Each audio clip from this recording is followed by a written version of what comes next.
Nay, hindi naman po sa ayaw ko na dito muna sa atin si Vanessa. Pero ano po bang dahilan ni Kuya Waki? Ang sabi lang niya, magbabakasyon lang dito ang anak. Ha? 2 linggo na lang po, pasukan na. Dapat, noon pa niya pinagbakasyon dito sa atin ang anak niya. Wala ba siyang balak na papasukin yung bata?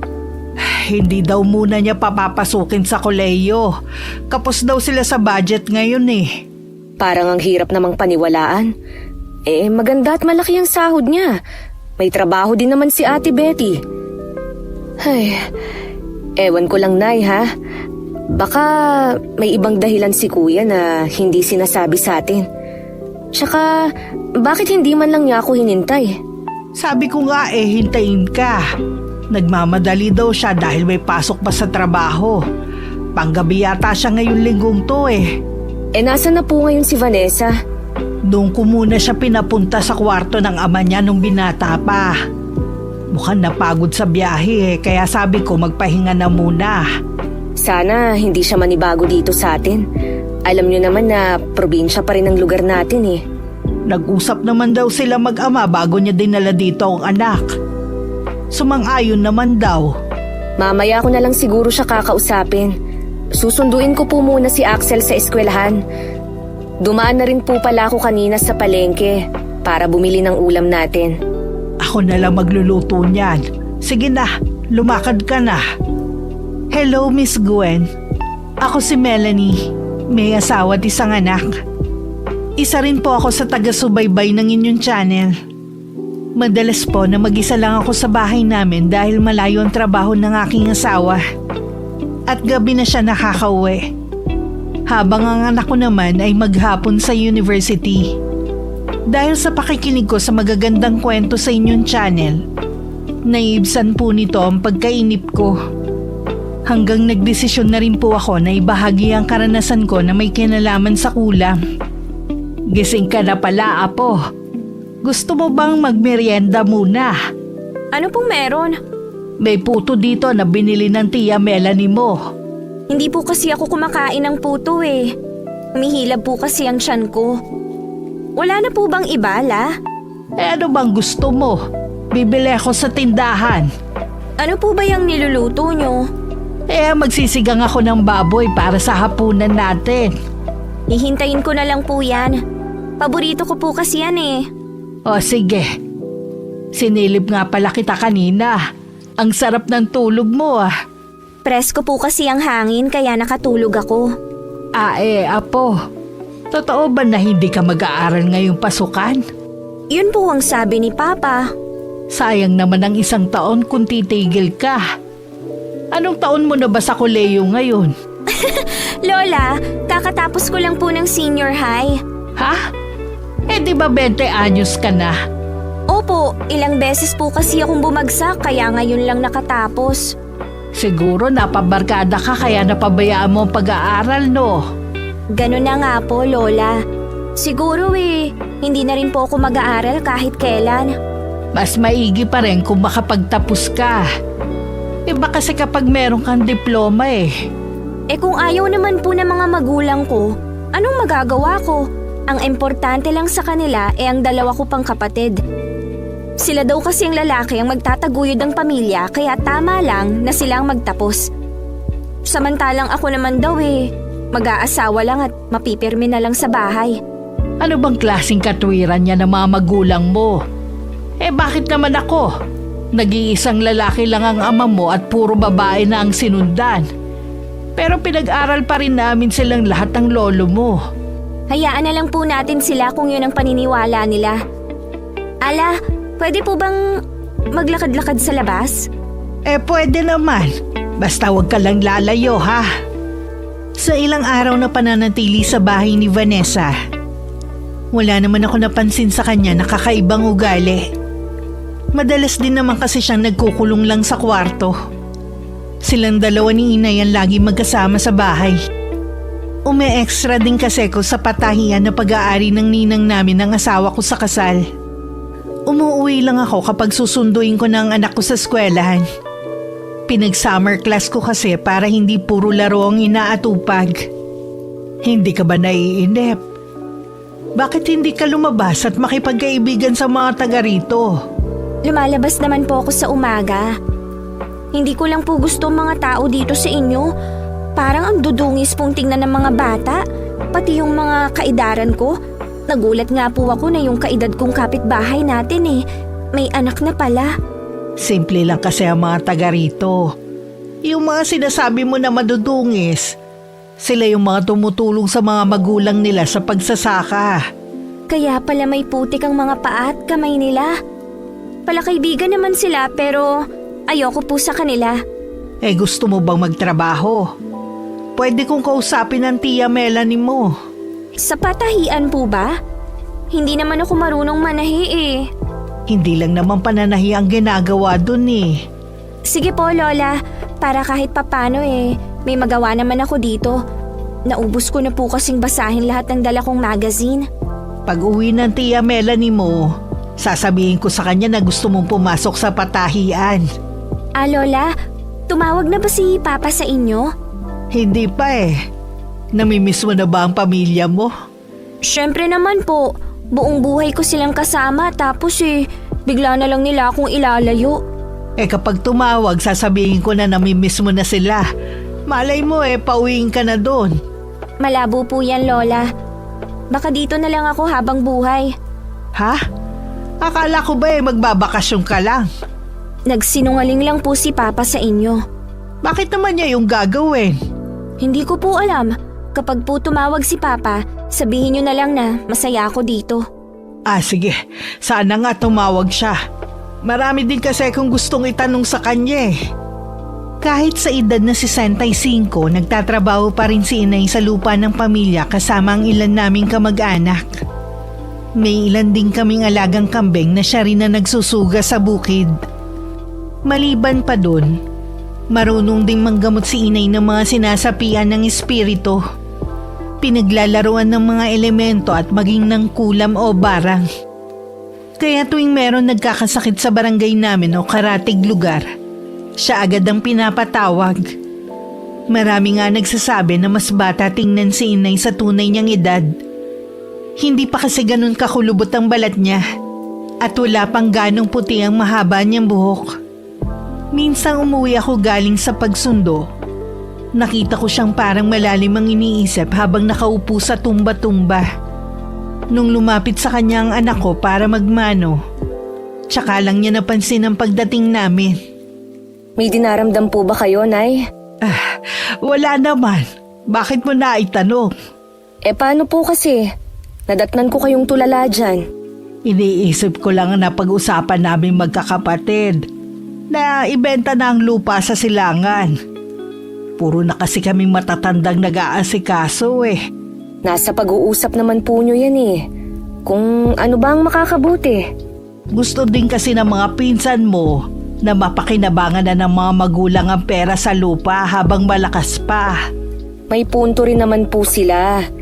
Tsaka 4 lang naman po kayong nagmamay-ari Malaki-laki rin po yun kapag naibenta. Gusto ko na nga rin po kasi na magpahinga na kayo sa kakatrabaho nyo sa bukid. Ganun na ba katanda ang tingin mo sa akin, ha? Hindi naman po sa ganon, Nay. Kaya lang po hindi naman natama na pumupunta pa kayo sa bukid. Lalo na't maulan, tsaka mainit ang panahon. Paano naman kasi wala naman sa inyo ang gusto mag-asikaso? Nakakaya naman ko ipapaubaya ako sa mga kapatid ko at mga pamangkin. Tapos pare-pareho ang partihan. Kaya nga po mas maganda ng ibenta na lang ninyo. Opinyon ko lang naman po yun. Kayo pa rin naman ang masusunod. Ipapatawag na lang daw ulit nila ako. Anay, si Vanessa nga po pala. Nasa kwarto niya. Nakausap mo na ba ang ninang mo? Pwede ba siya magtrabaho sa kanya? Pwede po siyang tagasalansa ng mga tela. Magaan lang po ang trabaho na yon. Kailan siya pwedeng pumasok? Sa Lunes po pwede na siyang mag-umpisa. Ay, mabuti naman. Alam ko kasi na naiinip na siya dito Kapag nasa trabaho na po siya hindi ko naman siya pababayaan. Kaya nga magiging panatag ang loob ko kasi nandun ka. Mababantayan mo ang pamangkin mo. Lingid pala sa amin ni Inay narinig ni Vanessa ang pag-uusap namin tungkol sa lupa. Agad niya yung tinawag sa ama niya. Nang araw ding yun dumating ang asawa ko galing sa destino niya. Noon lang din niya nalaman na nasa amin ang pamangkin ko. Napansin kong malamig ang pakikitungo ni Vanessa sa asawa ko. Pero hindi ko na lang yung binigyan ng ibang kahulugan. Lalo na hindi man lang siya bumate o nagmano rito. Hindi ko alam na pati ang pagtira ni Jeric sa amin isinumbong niya sa ama. Makalipas nga ang 2 araw, bumalik na sa trabaho si Jeric. Araw naman ng Lunes, isinama ko na si Vanessa sa trabaho ko. Maayos naman ang unang araw niya. At mukhang nag-enjoy naman siya. Mababait din naman kasi ang mga kasama namin. Para lang kaming pamilya sa trabaho. Kumusta ang pagtatrabaho ni Vanessa sa patahian, ha? Ayos naman po. Ang saya nga niya eh. Nagpapasalamat nga po siya dahil hindi na raw siya naiinip dito sa bahay. Kumikita pa siya. Ay, mabuti naman. Siya nga pala. Nakausap mo ba ang Kuya Joaquin mo? Hindi po, Nay. Bakit niyo po naitanong? Tumawag siya kanina. Nabanggit niya ang tungkol sa lupa. Nagagalit kasi siya. Bakit daw hindi man lang ipinaalam na balak na natin ibenta ang lupa? Pati ang pagtira ng asawa mo rito. Bakit daw hindi pa kayo bumukod? Bakit kailangan pa pong ipaalam sa kanya? Lupa niyo namang magkakapatid yun. Ako nga na nandito lang hindi nakikialam sa pag-uusap niyo. Tsaka, kaya kami nandito dahil sinasamahan ka namin. Hindi ba niya yun naiisip? Kung hindi ikaw ang nagsabi sa kanya, sino kaya? Imposible naman ang mga pinsan mo dahil hindi naman sila nagkakausap. At hindi naman niya makasundo dahil ang laki ng ipinagbago niya. Akala mo kung sino na siya. Balak nga daw niya umuwi rito kapag magbebentahan na. Pagdating talaga sa pera, ang bilis ni Kuya. Hindi man lang niya naiisip na buhay pa kayo at kayo lang ang may karapatan sa pera niyo. Kaya hindi siya makasundo ng iba naming kapatid eh. Hayaan na lang natin siya. Hindi naman agad mabebenta ang lupa na yun eh. Ay nako, sa sinabi niyo po ako napagod eh. Hindi sa trabaho ko. May nilagang saba dyan. Magmerienda ka muna para mawala din ang inis mo. Mabuti pa nga po, Nay. Kayo po, gusto niyong ipagtimpla ko kayo ng kape? Hindi. Nay, nadaanan ko po siyang may kausap. Balak ko kasi siyang isama para makilala naman niya ang mga pinsan niya. Kung ako po, Nay, wag niyo na lang siyang isama pa. Baka kasi may makita siya ron eh. Maikwento niya pa sa iba. Hindi kita maintindihan. Saka ko na lang po sasabihin sa inyo pagbalik niyo. O sige, nahihiwagaan naman ako sa'yo. Maghahain na ako para makakain na tayo.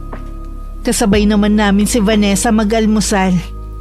Nung sabihin sa kanya ni Inay na hindi siya makakasama, ayos lang naman daw at mas gusto niya magpahinga. Pagkaalis naman ni Inay, hinarap ko na ang paglalaban ng mga marurumi naming damit.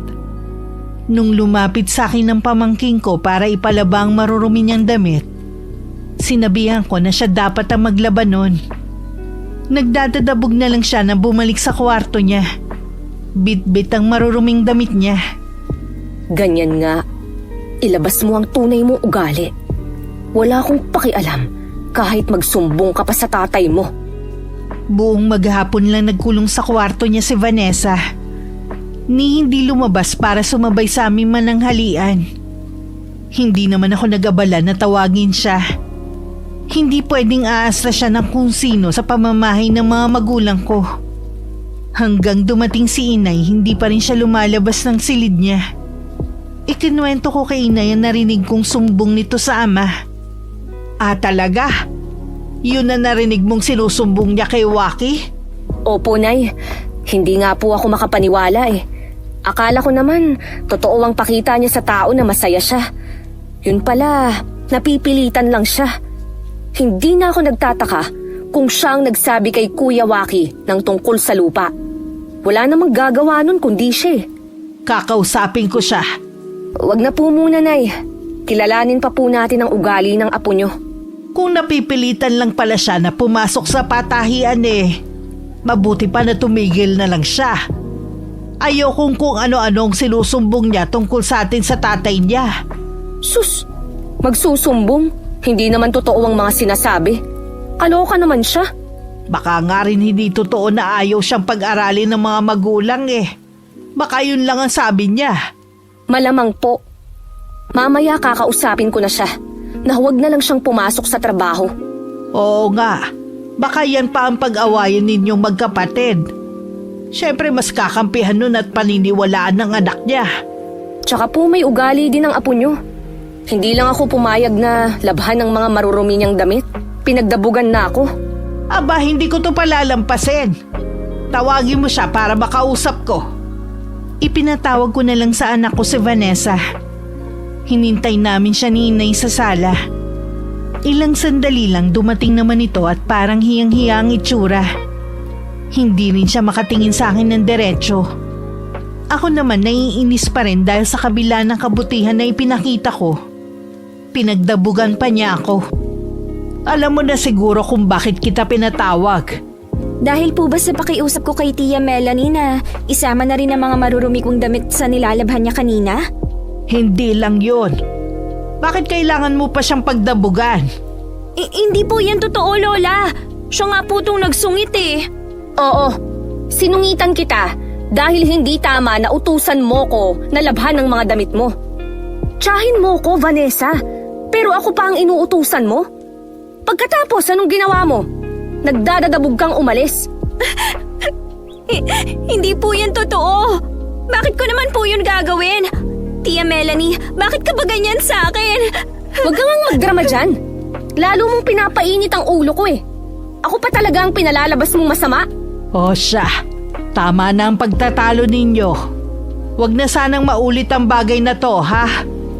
Ikaw, Vanessa, matuto ka sanang makisama. Hindi lang dito, kahit saan ka pa pumunta. Importante yun para lahat ay makasundo mo. Opo, Lola. Siya nga pala, kung napapagod ka ng magtrabaho sa patahian, pwede ka nang tumigil. Wala namang kaso sa amin ng inay kung wala kang ambag dito sa bahay. Hindi namin kailangan ng sahod mo. Masaya naman po ako sa patahian. Gusto ko rin na may sarili akong pera. Ayaw lang kasi namin na may masabi ang papa mo. Baka isipin niya pinapahirapan ka namin dito. Samantalang pagbabakasyon ang ipinunta mo rito. Huwag po kayong mag-alala. Wala namang alam ang mga magulang ko na nagtatrabaho ako sa patahian. O sige na, bumalik ka na muna sa kwarto mo. Ipapatawag na lang kita kapag maghahaponan na tayo. Sige po, Lola. Tia Melanie, sa kwarto lang po ako. Sinungaling naman siya. Kapag inulit pa niya, kakausapin ko ng kapatid mo. Naiintindihan naman kita sa ikinagagalit mo. Mas matanda ka. Ikaw na lang ang umintindi. Hindi naman kasi natin alam ang naging buhay niya sa kanila Gusto ko nga pong kausapin si Kuya Waki. May gusto lang akong linawin sa kanya. Nagkaroon tuloy ng parang pader sa pagitan namin ni Vanessa. Naiilang na rin siya sa akin at hindi na sumasabay sa pagpasok sa patahian. Madalas na nauuna siya dahil idinadaan ko pa ang anak ko sa eskwelahan. Isang beses na pumasok ako, iba ang tingin ng mga kasamaan ko sa trabaho. Kahit masaya ko silang binate, tipid ng ngiti lang ang iginanti nila. Tahimik na rin sila at hindi katulad dati na laging may bagong kwento sa akin. Tanging si Chris lang ang hindi nagbago ang pakitungo sa akin. Nung hindi na siya makatiis, sinabi na niya ang dahilan ng panlalamig sa akin ng mga kasama ko. Dahil sa pamangkin ko. Kung ano-ano daw ang isinumbong nito sa mga kasama namin. Tanging siya at si Ninang lang ang hindi nauto ng pamangkin ko. Para akong sasabog sa inis. Pinayuhan lang ako nito na huminahon. Mukha daw kasing sinadya yun ni Vanessa para maging masama ako. Pagdating sa bahay, sinabi ko yun kay Inay. Hindi ko po alam kung ano ba ang problema niya sa akin. May ugali nga ang batang yon. Kahit unang tapak pa lang niya sa bahay natin Alam kong mawawala ang katahimikan sa bahay na to. Kapag po tumawag sa inyo si Kuya Waki, sunduin na niya kamo ang anak niya dito. Sakit ng ulo lang naman. Gusto ko nga talagang kausapin ng kuya mo para klaruhin kung hanggang kailan ang bakasyon ng anak niya. Kapag nandito po ang apo nyo, huwag tayong mag-uusap ng pwede niyang isumbong kay Kuya. Sigurado po kasi na tayo ang masama sa kwento niya. Susubukan ko makipaglapit sa kanya. Baka meron siya problema na hindi natin alam. Kayo po ang bahala. Ako kasi natabangan na sa kanya eh. Kilala niyo naman ako na mabait sa mga pamangkin ko. Pero siya kasi, iba ang ugali. Kaya hindi niyo rin ako masisisi. Alam ko naman. Ang hiling ko lang habaan mo pa ang pasensya mo. Tuluyan na nga lumayo sa akin ng mga kasama ko sa trabaho. Hindi ako makapaniwalang mas pinaniniwalaan pa nila ang pamangkin ko kaysa sa akin na matagal na nilang nakasama. Sabi ni Chris parang sanay na daw manira ng kapwa si Vanessa.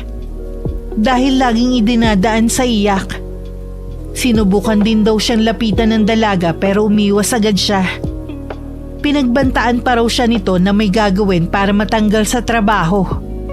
Dahil araw ng sahod, namili muna ako ng baon at ilang delata kaya ginabi na ako ng uwi. Nadatnan ko pang nag-uusap si Jeric at Vanessa. Nang makita nga ako ng pamangking ko, agad siyang tumalilis ng alis. Sa silid namin meron ipinakita sa akin ng asawa ko. Hindi ko malaman kung matatawa na lang ba ako o maiiyak sa inis. Sigurado ka na ba sa desisyon mo? Opo, Nay. Sinabi ko na rin po kay Ninang. Biniro nga po ako na dapat daw mabigyan ko na ng kapatid si Axel. Anong sabi ni Jeric? Siya nga po ang nagkumbinsi sa akin eh. Mabuti na lang po, hindi na paniwala ni Vanessa ang asawa ko sa mga sumbong niya. Hindi talaga dahil kilala ka ng asawa mo. Hindi pala alam ni Vanessa na pinsa mo si Chris at binabae yun kaya malabo ang sinasabi niya na may relasyon kayo. Sabi pa po ni Jeric, doon po muna kami sa mga magulang niya. Mas mabuti raw po kasi na umiwas na lang eh. Ayaw naman daw po niya kasi na magkaroon sila ng hindi pagkakaunawaan ni Kuya Waki nang dahil sa anak nito. Tinatawagan ko nga si Waki Hindi naman kasi sumasagot. Sa isang linggo po luluwas kaming mag-anak. Nagyayaya po kasi si Axel sa ama na mamasyal naman kami. Doon po sa may theme park na paborito niya. Ayun, pinagbigyan naman po ni Jeric. Dadaan na lang po ako sa kanila. Mabuti po na makausap ko na siya ng personal. Mabuti pa nga siguro. Alam ko na nagtitimpi ka lang sa pamangkin mo. Habaan mo pa sana ang pasensya mo. Baka nga may pinagdadaanan lang si Vanessa at kailangan ng pangunawa. Yan na nga lang po ang iniisip ko Dahil kung hindi, baka nakalbo ko na po ang apo nyo. Nung lumuwas kami, sinabi ko kay Inay na hindi kami makakauwi kundi kinabukasan pa. Pagkatapos ng pamamasyal naming mag-anak at pagkain sa labas, pinuntahan namin ang bahay ni Kuya Waki. Pero wala siya ron. Tanging ang hipag ko lang ang naroon at siya ang nakausap namin. Hindi rin siya pumayag na bumalik agad si Vanessa sa bahay nila. Para bang ipinaubayan na niya sa amin ang pagdidisiplina sa anak nila. Samantala, mukha namang maamong tupa si Vanessa habang kaharap si Inay. Nagtataka kasi siya kung bakit sila lang ang naghahapunan. Lola, hindi pa po ba dumarating sina Tia Melanie? Bukas pa sila uuwi dito. Ganun po ba? Lola, ano po ang dahilan ni Tia Melanie ng pag-alis niya sa patahian? Hindi mo ba alam? Hindi po Pinatigil na siya ng asawa dahil sa sumbong mo. Lola, totoo naman po ang nakikita ko. Ayoko lang po na pagtakpan siya sa mali niyang ginagawa. Binalaan ko na po siya na tigilan na, pero hindi siya nakikinig sa akin. Ako pa ang pinalalabas niyang masama at gumagawa ng kwento. Hindi lang ako, marami kaming nakakita sa pagiging malapit nila ni Chris. Kung tutuusin, pwede nang pumasa na nakababata niyang kapatid to Totoo namang malapit silang dalawa ni Chris Dati nga tumira pa siya dito sa bahay namin. Maaga kasing naulila si Chris sa magulang. Kaya kami nang itinuring niyang pangalawang magulang. Malapit pala siya sa inyo. Tapos ganun ang gagawin niya? Hindi ba siya nandidiri nun? Binata naman siya. Dapat naghanap na lang siya ng dalaga. Pamangkin si Chris ng nasira kong asawa. Malapit talaga sila sa isa't isa ni Melanie.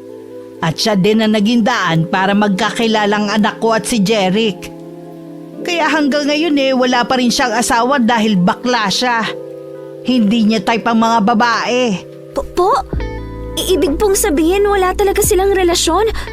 Hindi ko nga alam kung bakit mo yung ginawa sa tiyahin mo Mabuti naman ang pakikitungo niya sa'yo. Kita mo nga pinasok ka pa niya sa trabaho. Akala mo ba hindi nakakarating sa amin ang pagsusumbong mo sa ama mo? Lola, hayaan niyo po ako makapagpaliwanag. Malinaw na sa amin ang lahat. Kaya pasensya ka na, Apo. Ipapasundo na kita sa ama mo. Nakikiusap po ako sa inyo. Ayoko pa pong umalis dito. Masaya po ako sa trabaho ko. Pero sinisira mo kami dito sa mga mali mong sumbong. Buong puso ka naming tinanggap. Pero yan lang ang gagawin mo. Wala naman talaga akong isusumbong kay Papa. Yung kay Tia Melanie, nagkamali lang po talaga ako ng akala sa kanila ni Chris. Hindi naman po sila nasirang mag-asawa Paano kung iba ang nangyari, ha? Ganun na lang ba yun? Masisira ang samahan ng mag-asawa dahil sa mali mong sumbong? Hindi ko na po yun uulitin. Hindi na talaga. Mag-impake ka na ng mga damit mo. Baka bukas o makalawa sunduin ka na rito. Hindi mo na rin kailangan pumasok pa bukas sa trabaho. Lola. Bago umuwi dito ang mag-anak, dadaan muna sila sa bahay ninyo. Kakausapin ni Melanie ang mga magulang mo para malaman namin kung may problema ka. O sadyang ganyan na ang ugali mo. Akala ko pa naman po mabait kayo. Yun pala, wala rin kayong ipinagkaiba sa mga magulang ko. Nakita mo naman kung paano ka namin tinanggap. Ikaw ang may problema. Ayokong masira ang katahimikan sa bahay na ito. Kaya mabuti pang umuwi ka na lang sa inyo. Sige po, kung yan ang magpapasaya sa inyo. Masaya kami na nandito ka, kaya lang Huwag niyo na pong ituloy, Lola. Paulit-ulit niyo namang sinasabi na kasalanan ko na ako ang may problema. Pasensya na po. Nawala na ako ng ganang kumain. Iba talaga ang ugali niya. Sana magbago pa rin siya para din naman yun sa kanya. Buong gabi kong hindi makatulog. Iniisip ko ang pinag-usapan namin ng hipag ko. Inaalala ko rin ang sitwasyon namin sa bahay. Mag-uumaga na siguro nang makaramdam ako ng antok. Kaya naman sa biyahe medyo nahihilo ako. Pagdating naman sa bahay, si Inay lang ang nadatnan ko. Sabi niya wala daw si Vanessa. Baka daw pumasok sa patahian. Matigas talaga ang ulo niya. Sinabihan ko na siya na hindi na niya kailangan pang bumalik sa patahian dahil baka susunduin na rin siya rito. Nay, si Ate Betty lang po ang nakausap ko. Nasa seminar daw po kasi si Kuya Waki. Ano ang napag-usapan ninyo? Sa tatlo daw pong magkakapatid. Si Vanessa po ang pinakapasaway sa lahat. Mahina rin daw sa klase, kaya late nang nakagraduate. Sinabi ko rin po ang mga ginagawa niya rito sa atin. Ganyan na raw talaga ang gawain ni Vanessa. Kaya wala nang gustong magtiwala sa kanya. Wala nga rin daw mga kaibigan Bakit hindi pa nila sunduin dito? Ayaw na po ng hipag kong naroon si Vanessa sa bahay niya. Ano bang klaseng nanay siya? Para abandonahin ang sarili niyang anak. Nay, lahat naman daw po ginawa niya para kay Vanessa. Nasa apo niyo raw kasi ang problema. Pati raw kasi yung dalawang kapatid biktima na ng kanilang ate dahil sa mga sumbong nito. Kahit ano pa ang dahilan niya, wala siyang karapatang pabayaan ng anak niya. Masigit siyang kailangan ng anak niya ngayon. Nay, may dapat po kayong malaman. Huwag po muna kayong magalit kay Ate Betty. Naniniwala po ako sa sinasabi niya na lahat ginawa na niya. Baka napuno na lang din talaga siya.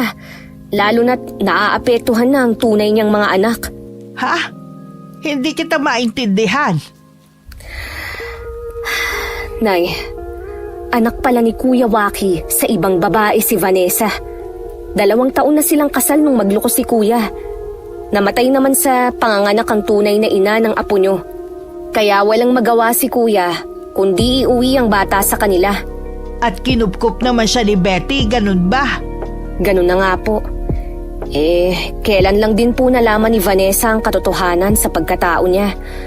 Baka namana nito ang pag-uugali ng tunay niyang ina. Ibig sabihin dito na lang sa atin si Vanessa? Yun po talaga ang plano ni Kuya Waki. Hindi lang kayo diniretso. Kailangan kong makausap ang kapatid mo ng personal. Nagbilin na po ako kay Ate Betty na papuntahin dito si Kuya Waki. Kung sakali ba na mananatili dito ang pamangkin mo ayos lang ba sa'yo? Kung magtatagal siya rito, dapat pong baguhin niya ang ugali niya. Kakausapin ko ulit si Vanessa. Tama nga ang hinala ni Inay na pumasok ng araw na yun si Vanessa. Dahil siya mismo ang nagkumpirma. Gusto sana siyang kausapin ni Inay na silang 2 lang pero hindi ako pumayag. Kaya kaming 3 ang magkakaharap. Nakayuko lang noon ang pamangkin ko at ayaw niyang salubungin ang mga mata namin. Alam na namin ng totoo kung bakit ka dito dinala ng papa mo. Nakausap ni Tia Melanie mo ang mama mo. Minahal at itinuring ka naman palang anak ni Ate Betty. Lahat ibinigay niya sa'yo. Ikaw nga talaga ang may problema. Kapag umalis ka dito sa amin, may iba ka pa bang mapupuntahan? Sa tingin niyo po ba dito ako dadalhin ng ama ko kung may iba pa siyang pagdadalhan sa akin? Talaga bang hindi mo aayusin ang pagsagot mo? Lola mo ang kausap mo. Nakaimpake na naman po ang mga gamit. Aalis na lang po ako. Hindi kita pwedeng payagan na umalis. Kung mismong papa mo ang pupunta dito para sunduin ka, tsaka lang ako papayag. Kung ano man ang mangyari sa'yo, pananagutan namin. Wala na nga pong ibang pagdadalhan sa akin ng papa. Kaya ako na lang pong maghahanap ng sarili kong titirhan. Akala mo naman kaya mo na ang sarili mo. Wala ka pang napapatunayan Wala naman akong magagawa kundi kayanin Kung hindi ka sana gumawa ng kalokohan dito sa bahay namin, sana hindi tayo nagkakagulo ngayon. Oo na! Ano, masaya ka na ba ha? Kating-kati ka nang marinig yan Oh, tingnan mo nga yung pagsagot-sagot mo. Hoy, hindi mo kami pinapalamon dito ha. Sampid ka lang sa bahay na to at kami ang nagpapakain sa'yo. Hindi ko naman yun nakakalimutan. Hindi mo kailangang isumbat pa. Kaya siguro napuno na sa'yo ang nanay mo dahil ganyan ka sumagot. Hindi ko siya nanay. Alam mo yan, dahil siya mismo ang nagsabi sa'yo. Huwag mo sanang kakalimutan na siya ang nag-alaga at nagmahal sa'yo mula nang mamatay ang tunay mong ina. Wala kang utang na loob. Kung talagang mahal niya ako, hindi sana niya ako pinaalis sa bahay niya. Kasi nga, dyan sa ugali mo. Tama na, Melanie. Alam niyo, mabuti pa, Nay. Paalisin niyo na lang siya rito. Bahala na siyang magpalaboy-laboy sa lansangan. Melanie, pamangkin mo pa rin siya. Paano mo maatim na paalisin siya rito? Sa tingin ko, hindi na po siya magbabago. Kahit anong pakiusap natin sa kanya. Ang mabuti pa puntahan mo na lang ang mag-ama mo. Ako na ang bahalang kumausap sa apo ko. Bahala na nga po kayo. Iha, gusto mo bang tumira rito? Opo. Kung ganun kailangan mong baguhin ang ugali mo. Yan din kasi ang pwedeng magpahamak sa'yo Gagawin ko po lahat. Huwag niyo lang akong paalisin dito. Sige, ako na ang bahala kay Tia Melanie mo. Maraming salamat po, Lola. Nung malaman ko ang naging desisyon ni Inay, napailing na lang ako. May bahagi pa rin sa akin na nagagalit dahil sa mga ginawa ng pamangkin ko. Naaawa din ako sa kanya lalo na nang malaman ko na patay na pala ang tunay niyang ina. Lumalabas tuloy na para siyang ampon. Kahit tunay naman niyang ama si Kuya Waki, hindi rin siya umalis sa patahian. Ako naman sa bahay lang. Minsan naiisip kong masarap din pala ang nasa bahay lang, kahit nakakainit. Si nanay madalas nasa bahay ng kapatid na panganay. Habang lumilipas kasi ang mga araw, humihina na ang kuya niya. Kaya nagmamadali na rin silang maibenta ang lupa. para naman mapakinabangan ito bago siya pumanaw. Sabi nga ng tiyong mo kanina, kahit hindi na raw mapakinabangan ng pera sa lupa niya, wag lang kami papayag na baratin. Hahayaan na lang daw niya na mapakinabangan ng asawa at mga anak. Mas sinaalala po niya ang may iwan. Oo nga. Sa tingin ko naman handa na naman siya sa pwedeng mangyari. Kahit na po, magiging masakit pa rin po sa pamilya niya kung sakaling mawawala na siya. Sa lahat ng mga kapatid ko, si Kuya Juanito talaga ang pinakababait sa lahat. Mula noon kami lagi ang iniisip niya. Sana bigyan pa siya ng panibagong lakas para mabuhay ng mahaba. Siya nga pala, dumating na ba si Vanessa? Wala pa po, baka nag-overtime. Masama pa rin ba ang loob mo dahil hindi ko siya pinaalis? Hindi na po, Nay. Naisip ko na bigyan pa siya ng isa pang pagkakataon para magbago. Salamat, Iha. Alam ko lalambot din ang puso mo sa kanya. Hindi nga ako nagkamali. Pamangkin ko pa rin siya. Hindi po pwedeng pabayaan ko na lang siyang mapahamak. Salamat naman na linawan ka na rin. Alam ko namang mas magiging matimbang pa rin sa'yo ang dugo. Alam kong nahihiya sa akin ng pamangkin ko. Kaya hanggang ngayon umiiwas pa rin siya sa akin. Kahit siya ang may kasalanan, ako na lang din ang nagpakumbaba at unang lumapit sa kanya. Sadya ko talagang hinintay siya sa may sala. Ilang sandali nga lang pumasok na siya ng bahay. Bahagya pa siyang natigilan nang makita ko nakaupo sa sofa at nakatingin sa kanya. Akma na sana siyang tatalikod nang tawagin ko. Hindi habang buhay ay pwede mo akong iwasan. Nasa iisang bahay lang tayo. Gusto mo bang habang buhay na lang tayong magkakailangan, ha? Ano po bang kailangan niyo sa akin? Gusto ko sana na magkaayos na tayo. Tingin ko kasi hindi ka nababalikan ng iyong ama. Ang laki po ng nagawa kong kasalanan sa inyo. Magagawa niyo pa po ba akong patawarin? Oo naman, Vanessa. Hindi kami pinalaki ng mga magulang namin para magtanim ng galit sa kapwa. Bagkus, magpatawad. Kahit gaano pa kalaki ang naging pagkakasala sa amin. Pangako po, magbabago na ako. Ang totoo niyan, masaya po ako dito. Sa inyo ko lang po naramdaman ang tunay na pagmamahal at pagmamalasakit. Huwag mo lang sabihin. Gawin mo habang hindi pa huli ang lahat. Para din naman sa iyo ang sinasabi namin ni Nanay Opo, para po sa inyo ni Lola ay gagawin ko. Siya nga pala, nag-usap kami ng inay tungkol sa'yo. Mas gusto kasi namin na mag-aral ka kesa magtrabaho sa patahian. Sinabihan na po ako dati ni Papa na hindi na ako makakapag-aral. Total naman daw walang pumapasok sa utak ko. Ay nako, yun talagang ama mo. Imbis na hikayatin ka, namintas pa Siya rin naman nung nag-aaral mahina rin ang utak. Late na rin kaya siyang nagtapos. Pinilit lang talaga siya ng mga magulang namin dahil nag-iisa siyang lalaki at panganay pa. Talaga po? Wala kasing nababanggit si Papa. Siyempre, kahihiyan yun sa parte niya. Ay nako, sigurado ako, hindi rin alam yun ni Ate Betty.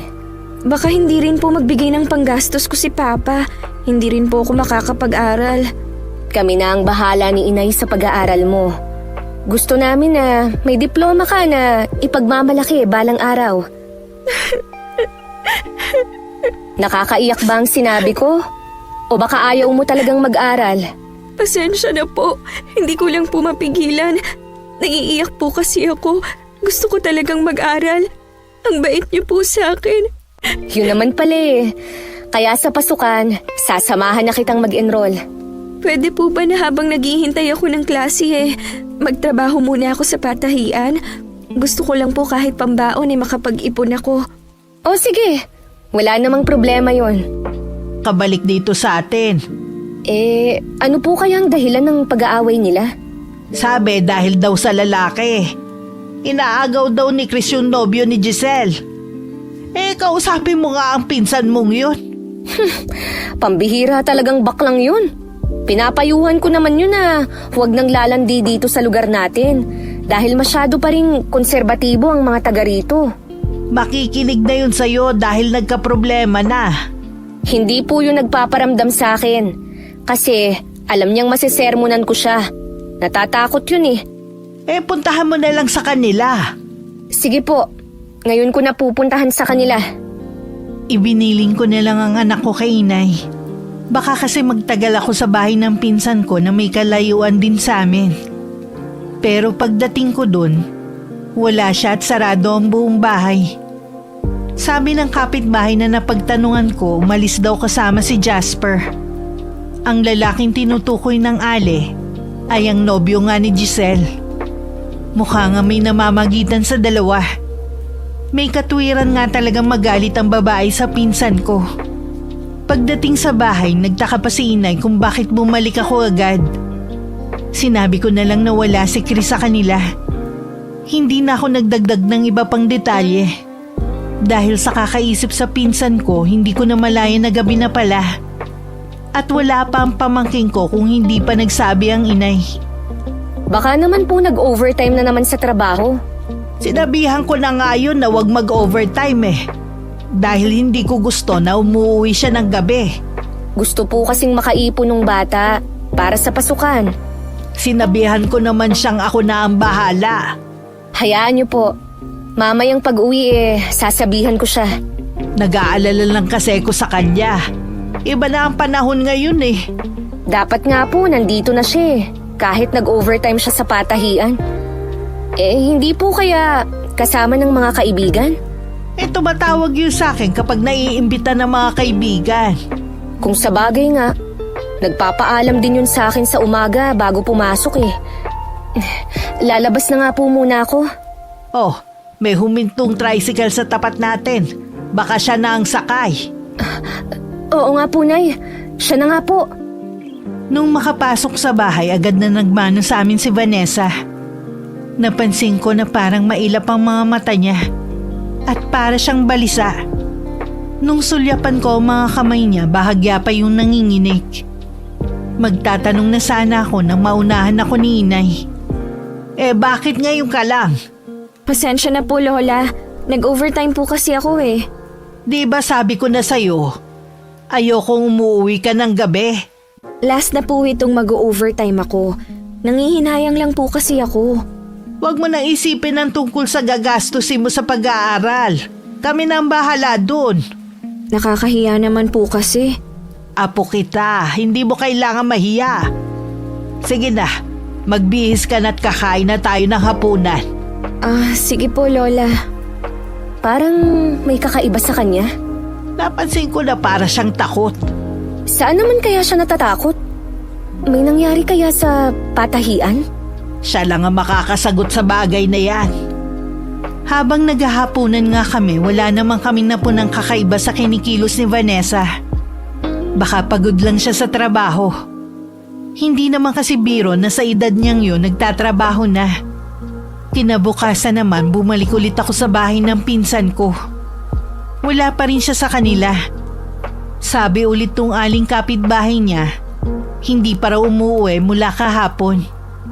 Habang naglalakad pa uwi, sinubukan kong tawagan si Chris. Pero puro ring lang. Nasaan ka ba kasing bakla ka? Pinag-aalala mo na ako Bakit naman kasi ayaw pang tumira sa bahay? Kesa naman na mag-isa ka lang sa tinutuluyan mo. Ang bigat ng pakiramdam ko ng mga oras na yun. Kesa sumakay ng tricycle, naglakad na lang ako pauwi sa amin. Malapit na ako sa bahay nung makita ko sa di kalayuan sina Jasper at Giselle. Seryoso ang mga yun habang nag-uusap.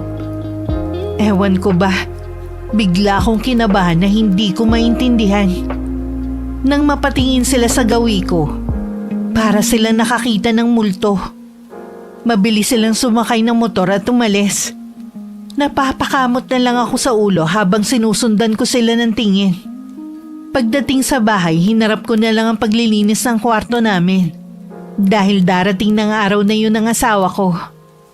Gusto kasi nun laging bago ang sapin at punda ng mga unan. Nung dumating nga si Jeric, sandali kong nakalimutan ang pinsan ko. Hindi ko na rin nagawa ang bala ko sanang pagtatanong kay Vanessa kung nakita niya ba ito sa patahian. Saktong 4 na araw, isang masamang balita ang nakarating sa amin. Natagpuan daw ang katawan ng pinsan ko sa isang abandonadong bahay. Nadiskubre daw ang bangkay nito dahil sa masangsang na amoy. Chris! Chris! Sinong gumawa nito sa'yo? Bakit? Sana masinanap kita nung hindi kita nakita sa inyo. Matindi ang galit ng taong gumawa nito sa kanya. Sa dami ng tinamo niyang saksak sa mukha at ibang parte ng katawan, hindi na halos makilala si Chris. Kilala ng mga taga rito na mabait ang pinsan ko. Wala siyang nakakaaway na kahit sino. Malibang kay Giselle. Siya lang ang may motibo pero hindi naman niya siguro yung magagawa. Sabi ng mga pulis baka daw pagnanakaw ang dahilan. Lalo na nawawala ang mabahaling relo at kwintas ng pinsan mo. Maging ang wallet niya. Kailangang mabigyan ng hustisya ang pagkamatay ni Chris. Hindi niya dapat sinapit ang ganong kamatayan. Wala naman siyang inaagrabyado na kahit na sino. Inimbita nga daw sa presinto si Jasper Sabi kasi ng kapitbahay ng pinsan mo, siya ang huling nakita niyang kasama ito. Kaya lang pinauwi din. Wala naman kasing matibay na ebidensya laban sa kanya Malakas ang kutob ko na may kinalaman sila sa nangyari kay Chris. Mahirap magbintang. Baka ikaw pa mabaligtad. Sana naman may lumutang na testigo o makita yung kutsilyo na ginamit kay Chris. Yun lang ang paraan para malaman natin kung sino ang salarin. Ipasa Diyos na lang natin, anak. Siya ang gagawa ng paraan para mahuli ang salarin. Walang oras na hindi ako umiiyak sa harap ng kabaong ni Chris. Sa bahay namin siya ibinurol. Dahil kami na lang naman ang itinuturing niyang pamilya nung nabubuhay pa siya. Pagkatapos ng 5 araw, hinatid na namin siya sa huling hantungan. Araw-araw din akong pumupunta sa presinto pero wala pa rin silang nahuhuling suspect. At wala ring lumulutang na testigo. Laylay ang balikat na umuwi na lang ako. Kahit nakakapagod para kay Chris, hindi ako magsasawa. Mabigyan lang ng hustisya ang nangyari sa kanya. Wala pa rin punay. Bakit ba ang bagal nilang magsikilos? Ginagawa naman nila lahat. Sadya lang mailap ang taong yun. Bakit kasi hindi hulihin ang dalawang yun Nararamdaman ko na may kinalaman sila. Hindi nila pwedeng gawin yun. Wala silang ebidensya. Hindi nila pwedeng panghawakan ng sinasabi mo na kutob at yung naging pag-aaway nila ni Giselle. Ayoko lang po na matulad sa ibang kaso ang nangyari sa pinsan ko. Ano? Mababaon na lang ba sa limot? Hindi yun mangyayari. Magtiwala ka lang. Sige na, magpahinga ka na sa kwarto mo. Tingnan mo nga yung itsura mo. Namumutla ka na at malaki na rin ibinagsak ng katawan mo.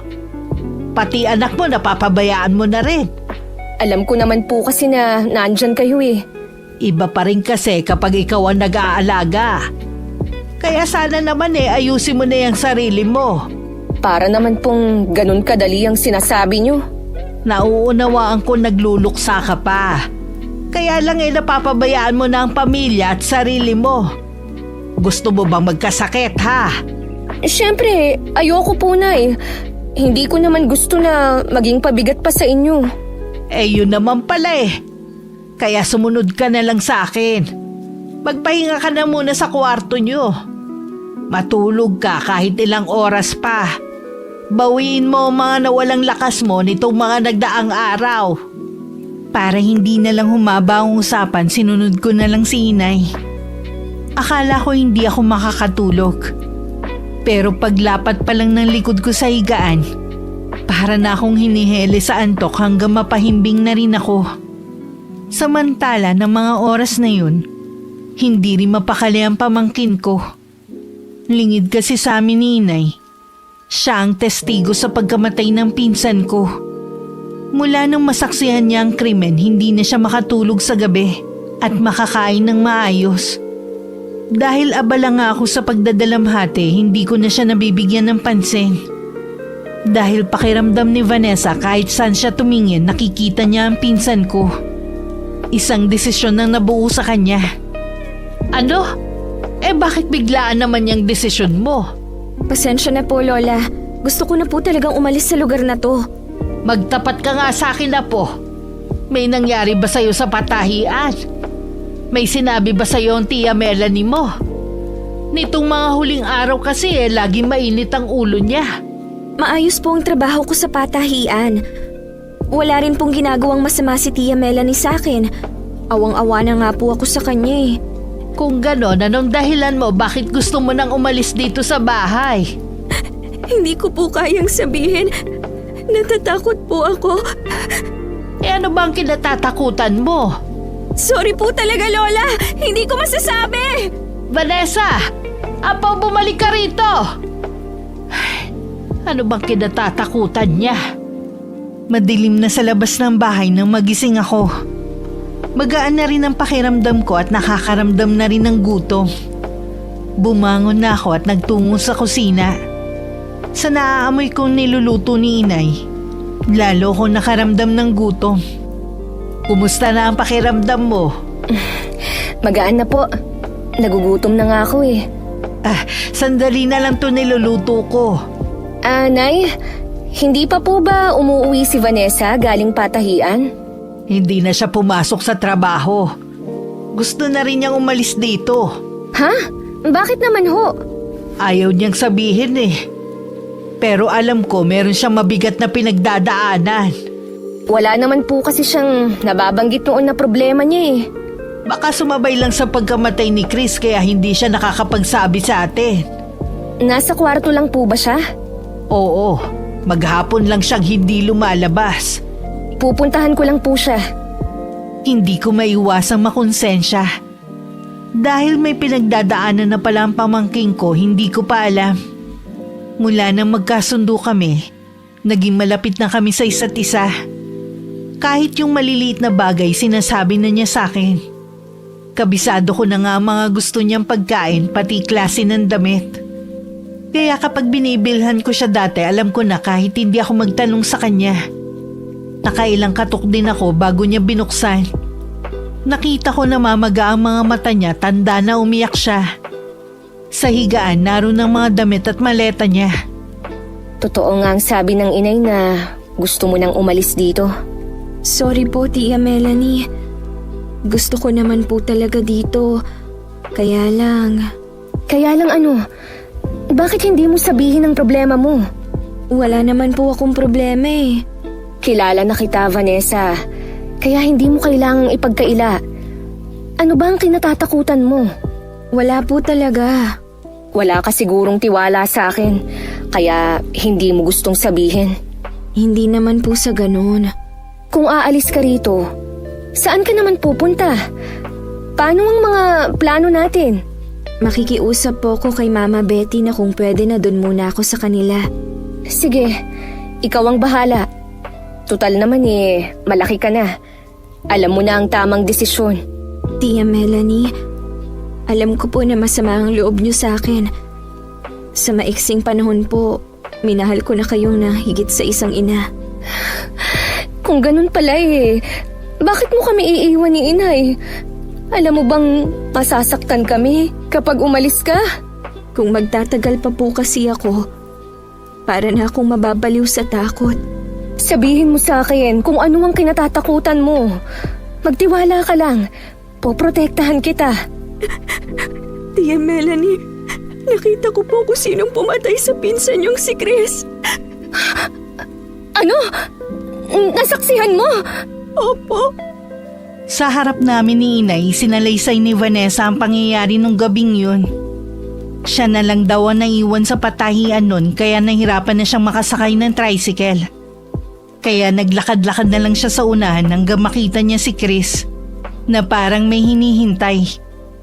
Maya-maya lang daw dumating na si Jasper at Giselle. Dala lang daw ng kuryosidad kaya sinundan niya ang mga yun sa harap ng abandonadong bahay. Doon narinig niya nagkakagalit ang tatlo. Hanggang maglabas ng patalim si Giselle at walang habas na pinagsasaksak ang pinsan ko. Natulala lang daw nun si Jasper. Kahit hindi na daw gumagalaw ang pinsan ko, tuloy pa rin ang pananaksak dito. Alam ko po kung saan nila itinapon ang kutsilyo na ginamit nila. Sabi na nga be, tama talaga ang kutob ko na may kinalaman silang dalawa. Bakit ngayon mo lang to sinabi? Huwag ka magalit kay Vanessa. Natural lang na ganyan ang reaksyon niya. Kahit sino naman matatakot sa nasaksihan. Nagsasabi ka ba ng totoo, ha? Baka naman gawa-gawa mo lang ito. Nagsasabi po ako ng totoo. Baka mamaya kasi mapahiya lang tayo. Akala ko ba kinukutuban ka sa dalawang yun? Bakit ngayon nagdududa ka sa pamangkin mo? Lamang pa rin po kung may ebidensya tayo. Kapag napasa kamay na ng mga pulis ang patalim na ginamit, may ebidensya na sila. Mabibigyan na rin ng hustisya ang pinsan mo. Malaking tulong din ang pagtetestigo ni Vanessa. Kailangang marinig ng pulis ang mga sinabi mo sa amin. Ulitin mo sa kanila ang nasaksihan mo. Huwag ka matakot. Nandito lang kami para sa'yo. Hindi ka namin pababayaan. Dahil gabi na, kinabukasan na kami pumunta ng presinto. Nagbigay ng sinumpaang salaysay ang pamangking ko at saka pinuntahan ng lugar kung saan nangyari ang krimen. Nakuha sa balon ng patalim na ginamit na may bahid pa ng dugo. Naroon din ang damit na hinubad na kasamang itinapon doon. Nahuli naman ang magkasintahan. Agad na umamin si Jasper. Pero hindi si Giselle na galit at nagwawala pa habang hawak ng mga pulis. Vanessa, salamat ha. Dahil sa'yo, mabibigyan na ng hustisya ang pagkamatay ni Chris. Patawarin mo sana ako kung pinagdudahan pa kita. Wala po yun. Pasensya na rin po kung natagalan ako sa pagtatapat sa inyo. Natakot lang po talaga ako. Tsaka iniisip ko po kasi baka walang maniwala sa akin dahil sa mga ginawa ko dati. Napatunayan mo naman na nagsasabi ka ng totoo eh. Sa wakas, matatahimik na rin si Chris at ang bahay na ito. Hindi na po ba sila makakalabas? Baka kasi balikan nila tayo. Matibay ang ebidensya sa kanila. At umami naman si Jasper na girlfriend niya ang pumatay sa pinsan ko dahil sa matinding selos at galit. Totoo po kaya yung bintang ni Giselle na may relasyon silang dalawa? Sabi naman kasi ni Jasper, magkaibigan lang sila ni Chris. Kahit totoo man ang hinala ni Giselle, wala siyang karapatan na kitlin ang buhay ng pinsan ko. Tama po kayo. Ngayon, pagbabayaran niya ang krimen na ginawa niya. Ang kapal pa rin nga ng mukha eh. Ayaw pa rin niyang umamin. Nagbanta pa talaga siya. Wala na naman po siyang magagawa pa eh. Dahil nasa kulungan na siya. Ay nako, ganun na yata ang babaeng yun. Vanessa, ang mabuti pa, samahan mo akong mamalengke. Gusto kong magluto ng mga paborito ni Chris. Sige po, sasamahan ko kayo. Gumayak lang kami sandali at umalis na rin. Habang nasa palengke kami, hindi mapakali si Vanessa. Panay ang lingon niya sa paligid. Mahigpit din ang kapit niya sa kamay ko. Nung tanungin ko siya kung bakit, umiling lang siya. Binilisan ko na lang ang pamimili para makauwi na kami. Pagdating sa bahay, tsaka ako siya inusisa ulit. Baka pwede mo nang sabihin kung ano ang nangyayari sa'yo kanina. Hindi ka kasi mapakali eh. Pati tuloy ako, kinakabahan sa'yo. Para po kasing may sumusunod sa atin kanina. Pakiramdam mo lang siguro yun. Dahil maraming tao sa palengke kanina. Sigurado po ako na may nakasunod ng tingin sa atin. Binabantayan niya ang bawat galaw natin kanina. Hindi kaya may trauma ka pa, Iha, dahil sa nasaksihan mo? Posible po yun, Nay. Lalo't hindi naman biro ang nasaksihan ni Vanessa. Sikapin mong kalimutan ang pangyayari. Huwag mong hayaang maapektuhan ang buhay mo. Malapit na po ang pasukan. Mababaling na rin sa ibang bagay ang atensyon ni Vanessa. Makakalimutan na rin po niya yon. Lagi ka rin magdasal sa gabi para bigyan kanya ng kapanatagan. Gagawin ko po yun, Lola. Isang umaga paalis sana ako noon para puntahan ng isa kong pinsan. Nasa bakuran pa lang ako nang makita ko ang isang matandang lalaki. Matalim ang titig niya habang naglalakad palapit. Hindi ko siya kilala. Pero alam kong sa aura pa lang mararamdamang galit siya. Hinintay ko siyang makalapit sa akin. Hindi ko inaasahan na duduruin niya ako. Ilabas mo ang pamangkin mo! Sino po ba kayo? Bakit niyo hinahanap si Vanessa? Malaki ang atraso ng pamangkin mo. Dahil sa pagsusumbong niya, napahamak tuloy ang anak kong si Giselle. Ah, kayo po siguro si Mang Pasyo. Tumestigo lang po ang pamangkin ko sa ginawa ng anak niyo. Dapat nga po ako ang magalit dahil sa ginawa ni Giselle sa pinsan ko. Bakit baliktad yata at kayo pa talaga ang sumugod dito? Hindi kriminal ang anak ko.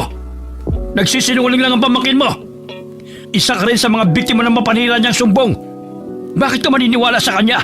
Hindi po sinungaling ang pamangkin ko. Naituro nga niya kung saan itinapon ang patalim na ginamit ng anak niyo Kung hindi babawiin ang pamangkin mo kasi sinungalingan niya, sisiguraduhin ko sa'yo na magsisisi siya. Hindi niya po babawiin. Ano? Babaliwalain na lang ninyo ang pagkamatay ng pinsan ko, ha? Hindi nga anak ko ang pumatay sa pinsan mo. Hindi ako papayag na mabulok ang anak ko sa kulungan. Huwag mong sirain ang kinabukasan niya. Eh di sana ho, hindi niya pinatay ang pinsan ko para wala siya sa kulungan. Umalis na nga po kayo rito bago ko pa kayo kasuhan. Huwag mong ubusin ang pasensya ko. Binibigyan ko lamang kayo ng ilang araw para buuin ang testimonya ng pamangkin mo. Dahil kung hindi, pagsisisihan niyang tumungtong siya sa lugar na ito. Sa inyo po pala nagmana ang anak niyo. Nakakulong na nga, nagbabanta pa. Dahil wala siyang kasalanan. Naiintindihan ko po kayo. Bilang ama, mahirap tanggapin ang ginawa ni Giselle. Pero kinukonsinti niyo po siya sa mali niyang ginawa. Matigas ka, ha? Magiging kasalanan mo kung ano man ang mangyari sa pamangkin mo. Matalim pang sinulya pa ni Mang Pasyo ang bahay bago naglakad palayo. Hindi na rin ako tumuloy umalis dahil mag-isa lang ang pamangkin ko sa bahay. Nag-aalala kung baka bumalik siya at manggulo ulit. Nang sumunod na araw, nabalitaan na lang namin na nagpakamatay si Giselle. Makailang ulit daw nitong inuuntog ang ulo sa pader bago pa ito malapitan ng mga bantay. Mas pinili niyang takasan ang ginawa niya kesa harapin ito. Ipagdasal pa rin natin na nawa'y tanggapin pa rin sa langit ang kaluluwa niya. Sigurado, galit na naman si Mang Pasyo sa nangyari. Makitindi ng pag-iisip ng lalaking yun. Hindi ko alam kung bakit ba siya bumalik dito. Sa pagkakaalam ko pumunta na siya ng bundok para dun manirahan. Baka kaya siya bumalik dito dahil nalaman niya ang pagkakakulong ng anak niya. Akala niya yata madadaan niya ako sa pananakot niya. Kung sakaling bumalik siya dito para manggulo, ako na ang haharap sa kanya. Ipablatter na lang natin siya, Nay. Baka matakot at huwag na tayong guluhin. Lalo mo lang gagatungan ang galit na nararamdaman niya. Hayaan na lang muna natin. Kapag nanggulo ulit, tsaka ka gumawa ng hakbang. Sige po, Nay. Mula nung mabalitaan ng pamangking ko ang nangyari kay Giselle, naging balisa na siya. Hindi niya maiwasang sisihin ng sarili sa ginawa ng dalaga. Ilang gabi na rin siyang walang maayos na tulog. Malimit kasi siyang magising sa alanganing oras at parang may tumatawag sa kanya na lumabas ng bahay. Noong una nakokontrol pa niya ang sarili na huwag sumunod sa boses na naririnig. Pero sa pagkakataong yun, parang may sariling isip ang mga paa na kusang kumikilos. Lola Aida, Tia Melanie, tulungan niyo ako. Sino bang boses na yun? Tingilan mo na ako kung sino ka man. Maawa ka! Nasa may pintuan na si Vanessa nung kusang umangat ang kamay niya para buksan ang pinto. Matinding pagpipigil sa sarili ang ginawa niya. Pero mas malakas ang puwersa na kumokontrol sa kanya. Naiiyak na lang siya sa matinding takot. Batid niya na sa oras na makalabas siya, kapahamakan lang ang naghihintay sa kanya. Mabuti na lang nagising si Inay at lumabas na ang kwarto. At nakita nga niya ang apo na naglalakad ng tulog. Agad niya itong nilapitan para pigilan sa planong paglabas.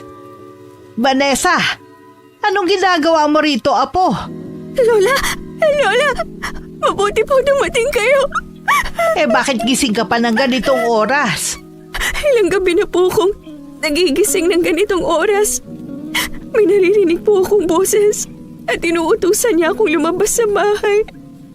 Noong mga nakaraan pong gabi, napipigilan ko pa po ang sarili ko. Pero ngayon po, mas malakas ang boses na yun. Nakakatakot po siya lang. Parang nanggagaling sa ilalim ng lupa ang boses niya. Mula ngayon, sa kwarto ko na ikaw matutulog para mabantayan kita.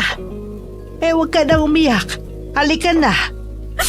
Ayoko na pong matulog, Lola. Baka bumalik na naman ang boses na yun. Huwag kang matakot sa boses na yon.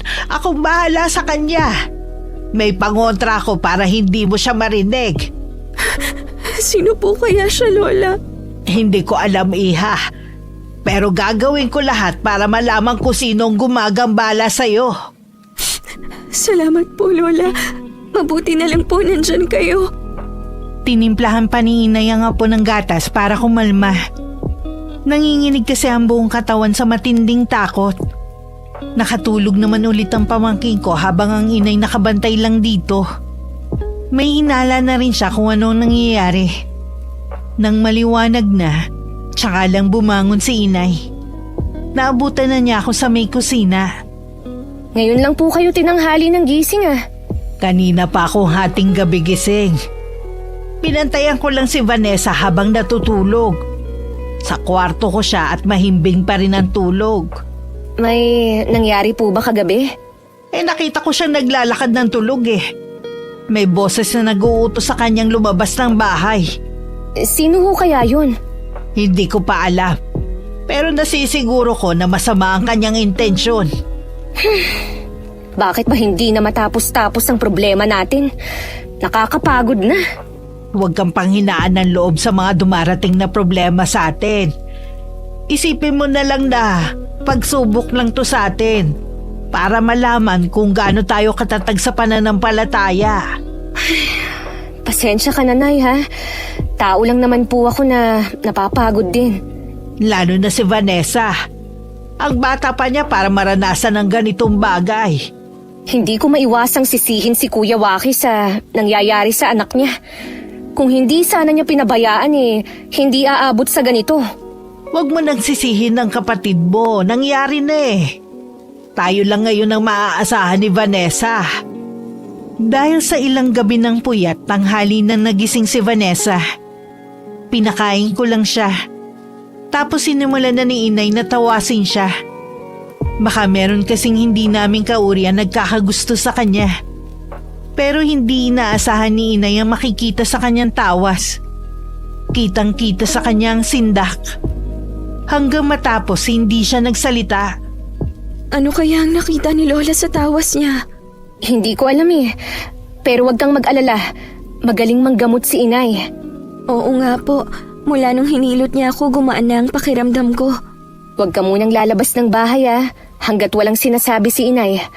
Kapag hindi ako busy, pwede naman kitang samahan. Opo. Sa palagay niyo po kaya, parusa na to sa akin? Hindi Grabe ka naman magsalita. Meron nga mas matindi pa ang nagagawang kasalanan. Hindi naman napaparusahan. Nagbago naman na ako. Bakit nangyayari pa to sa atin? Vanessa, wag mo kasing isipin na parusa yan sa'yo. Kahit sino naman nakakaranas ng mga pagsubok sa buhay. Pero hindi naman po pangkaraniwan ang nangyayari sa akin Mahirap ipaliwanag kung saan nanggagaling ang boses na naririnig ko. Si Inay na ang bahala. Mamayang gabi, wala ka ng maririnig na boses. Makakatulog ka na ng mahimbing. Dahil malaki ang tiwala ko kay Inay, akala ko nagamot na niya si Vanessa. Kaya ganun na lang ang gulat namin nung muli na naman siya naglakad ng tulog. Gising nun si Inay at nakita niyang bumangon ng apo at lumabas ng kwarto. Parang nakagapos ang paa at kamay niya na hindi siya makakilos. Kahit anong tawag niya sa pangalan ng pamangking ko, hindi siya naririnig. Naalimpungatan naman ako at nakita ko ngang bukas ang pinto ng sala. Dali-dali akong lumabas. Nakita ko si Vanessa sa gitna ng kalsada at may paparating na truck. Mabilis ko siyang nilapitan at saka hinila. Magpapakamatay ka ba, ha? Tia Melanie, anong ginagawa ko dito? Naglakad ka na naman ng tunog. Mabuti na lang, nagising ako sa malakas na pagtawag sa'yo ni inay. Mabuti pa, pumasok na tayo sa loob ng bahay. Wala po kong maalala. Sa loob na lang ng bahay tayo mag-usap. Pinauna ko nang pumasok ang pamangkin ko. Iginala ko muna ang mga mata ko sa paligid. Wala nang katao-tao sa daan. Ganoong oras kasi malalaking truck na may kargang bato at buhangin ang dumadaan. Nang masigurong wala namang tao, tsaka na ako pumasok sa loob. Naabutan ko pang nakayakap ang pamangkin ko kay inay. Mabuti nagising ka, anak. Hindi ko kasi maikilos sa buo kong katawan eh. Muntik na nga pong mahagip ng truck ang apo nyo eh. Buti na lang, dahila ko siya agad. Hindi pangkaraniwan ang gumagambala kay Vanessa. Ano po ba ang tawag sa nangyayari sa kanya? May kumukulam sa kanya. Walang masamang mangyayari sa'yo. Akong bahala. Lalabanan ko siya kahit anong mangyari. Iisang tao lang po ang naiisip ko na gagawa nito kay Vanessa. Wala na ngang iba. Kailangan ko siyang makausap ng personal. Hindi na rin naman po siya bumalik dito eh. Alam niyo po ba kung saan nakatira si Mang Pasyo? Oo, pupuntahan ko siya mamaya kapag lumiwanag na. Humigop lang na mainit na kape si inay bago siya lumakad. Gusto ko sana siyang samahan pero walang kasama sa bahay ang anak ko at pamangkin. Sumama kay inay ang pinsan kong lalaki na may kakayanan ding manggamot. Nasa dulo ng baryo namin ang bahay ni Mang Pasyo. Sinadya niya para walang makaalam sa ginagawa niyang pangungulam. Isang maliit na kubo ang nakita nila. Sinabihan lang ni inay na maiwan lang sa tricycle ang pinsan ko. At siya na ang bahalang humarap sa matandang lalaki. Lumabas ka sa kubo, Pasyo! Harapin mo ako! Bilib naman ako't pumunta ka pa rito. Pumasok ka sa munti kong tirahan. Ha! Ikaw ang lumabas dyan! Hindi ako mahina para kumagat sa patibong mo! Alam ko naman. Paano naman kung ikaw pala ang may patibong? Huwag ka mag-alala. Gusto ko lang makipag-usap sa'yo ng harapan. Ayoko na para akong baliw na nakikipag-usap sa kubo. Oh, nandito na ako sa labas. Sabihin mo na ang pakay mo. Sabihin mo kung anong gusto mo para bawiin lang ang sumpa sa apo ko. Ang buhay ni Giselle. Humiling ka na lang ng iba, wag lang yan. Alam mong imposibleng mabuhay ang patay. Kung ganon, imposible rin na gumaling pa ang apo mo. Buhay ang nawala sa akin. Dapat buhay din na maging kabayaran. Walang kasalanan ng apo ko.